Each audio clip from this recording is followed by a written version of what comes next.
But then again, like I said, when I reread the Vincetti Brothers, I'm amazed at how thick and how, I mean, I control the reader so well in that book, but it's in a totally different way. And that's the thing that's satisfying, is when you not only become great at something, but you become great at many different ways of doing the same thing.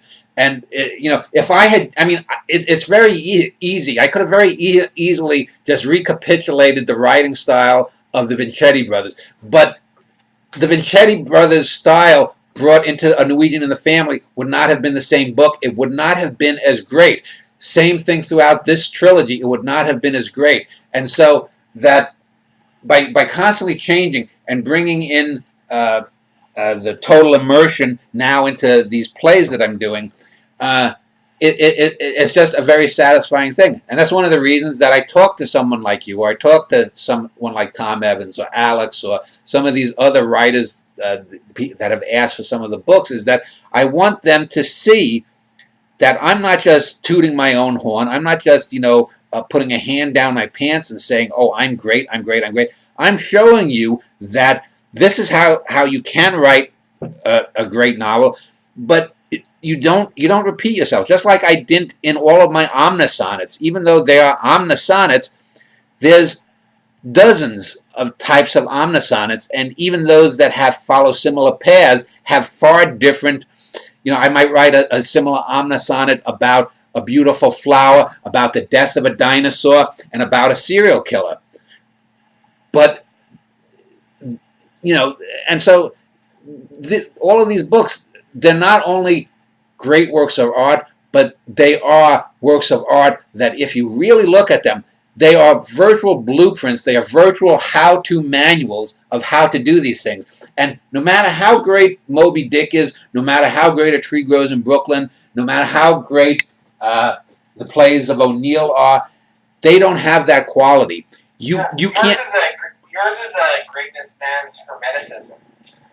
You show as well as tell. Yeah. Yeah, and you can. Wallace Stevens showed that in poems last century. He showed it in poems. It was wisdom infused with narrative. One of the we can mention some of the plays in a moment here, but I wanted to speak about some of the writings within the book too. You use not only A Song of Myself, but you also use excerpts from your own books and from Jessica's books, along with a few other select artists. And it should be said, I'll say Jessica was bitching about me using that book, but I said I did mention before I started this, I said that I'm going to use some excerpts from your books. I didn't tell her how long, though, because I didn't know. But I wanted to show off her writing, and I wanted to contrast some of the things there, so that people could look at her work as they read my work. And I think they work in very well, because in the internal monologue, just like there's a Dan Schneider in the Schneiderverse, there's a Jessica Schneider, and here I'm not. In so many works of art, when you see, oh, this character in a film is a great writer, we never see what they're actually writing, though. I wanted to show that here, the Jessica Schneider and the Dan Schneider are great writers. She briefly considered suing you over this. Yes. But it can't come to pass. But as Jessica says, it would be ridiculous, because, as she says, my money is my money. Your money is my money. It's simple. But outside of that, using a utopia as the basis to show how it sort of destroys a way to transcend it in a way. A utopia would, in many ways, take out all the voids if you were going to live in such a thing. And I think that's one of the reasons great artists come about, is because there's a void to fill. There's something else that needs to be added to the universe. And with utopias, you don't get a lot of that. So there's this great period of stagnation throughout. But it also has these writers tied into, like yourself and Jessica, that have endured through these 1,500 years. And I agree with that sentiment, but it also caused me to think of the expiration date on great art, when it's no longer needed. Not to say that Shakespeare or even the Homeric epics don't have their merits, or at least in terms of getting something from them. But to say that they will endure as 10,000 years from now as they did 10,000 years before, it's stretching it. And greatness kind of ascends longer and makes the other things look a little smaller. Would you agree with the sentiment? And then also, what do you think of the idea of using the utopia to express this? Well, from what I'm getting is you're thinking that there's a timestamp on greatness. Is that correct? Not necessarily a timestamp, but in terms of how large it looms.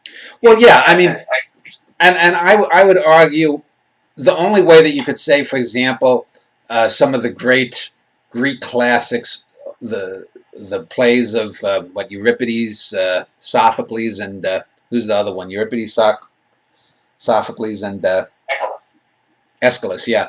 The only way you could really call them great in any modern sense is to say, by comparison to what came before, and we don't know what came before because it hasn't survived. The only way that I think, in the face of Strindberg and Ibsen and O'Neill and Shaw and Miller and August Wilson and